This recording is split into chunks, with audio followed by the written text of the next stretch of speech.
the X-rays of head and neck today.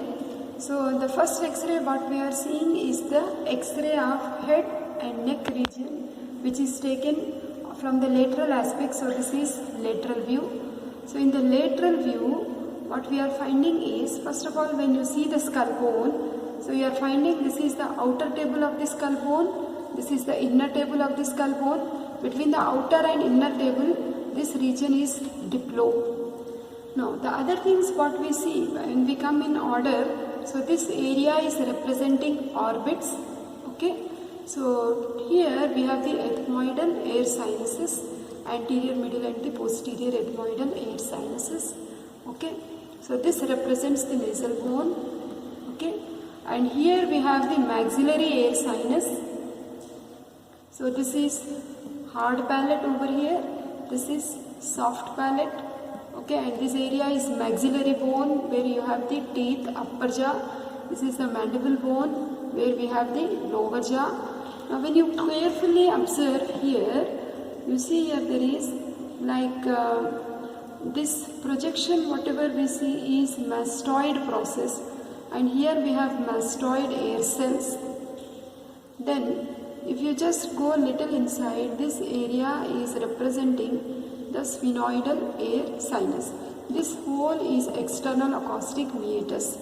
Okay, so just above this sphenoidal air sinus, basically we will have the pituitary fossa for the pituitary gland. Okay, if you remember, we have that sella turcica where we have anterior glenoid process, posterior glenoid process. So that is all about head area. Now when you come down, you are finding the neck region. So in the neck region, we are finding the cervical vertebrae. So what are the various, how many cervical vertebrae we have? 7. So 1, 2, 3, 4, 5, 6, 7 cervical vertebrae. So the 7th cervical vertebra spine is quite prominent and big. You call it as vertebra prominens. Okay. So these are the bodies of cervical vertebra.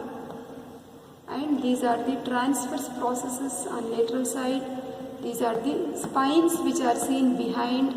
In between the vertebrae, this area is the intervertebral disc area, and it looks quite like very well spaced, but in the upper part between C1 and C2, a little bit of compression is seen. You are not finding as much space as we are finding between the C2, C3, C4, C5, C6, C7. C1, C2, the space is little reduced. Now, this is lateral view. Now, once we are done with lateral view, we will see antero-posterior view. So, in this antero-posterior view, you are finding two bony orbits. This area is representing frontal air sinus. This is nasal septum. These are the nasal bones. Inside we have the concha and meatus. This area is representing the ethmoidal air sinuses. Okay, these are the ethmoidal air sinuses area. This is the maxillary air sinus, which is the biggest sinus. This represents the upper jaw with maxilla, lower jaw with mandible. Now again you are finding, see, this is all, so maximum this view is helping us to see the paranasal air sinuses. Frontal, ethmoidal, maxillary. Sphenoid was seen in which view? In the lateral view we could see the sphenoidal air sinus. So like that we have seen 4 pairs of paranasal air sinuses.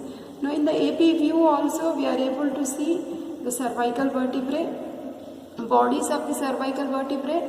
You can see the spines also projecting behind. These are the transverse processes, and in between you are finding the intervertebral disc. So in this picture you see the space between the vertebrae seems to be very much reduced. So that means it is very much well defined with this AP view. So apart from that, whatever X-ray, like you are also able to see the ribs, clavicle, which has been described in chest X-ray, you can go through. So these are the features which you are supposed to tell the examiner when this X-ray is asked. Thank you.